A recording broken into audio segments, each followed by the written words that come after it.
வீட்டில் உன் பொண்டாட்டி உன்னை மதிக்கணும்னு கூட சொல்லலை.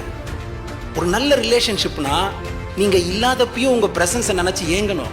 இருக்கும் போது எப்படா இதை ஆப்சன்ஸ் ஆகும்னு யோசிக்க கூடாது.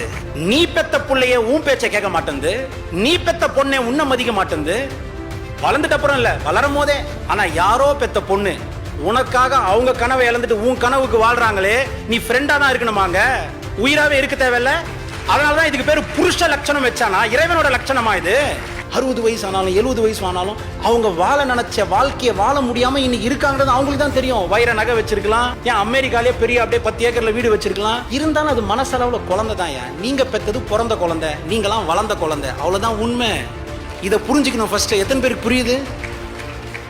அப்ப இன்னைக்கு வந்தீங்கன்னா வீட்டுக்கு போன உடனே ஓகே குருஜி, இனிமே எனக்கு என் ஒய்ஃப் தான் எல்லாம் அப்படின்னு நான் சொல்லல. அவங்களுக்குன்னு ஒரு தனி விருப்பம் இருக்கு, அவங்களுக்குன்னு ஒரு தனி அபிப்பிராயம் இருக்கு. அதையாவது மதிக்க கத்துக்கணும்.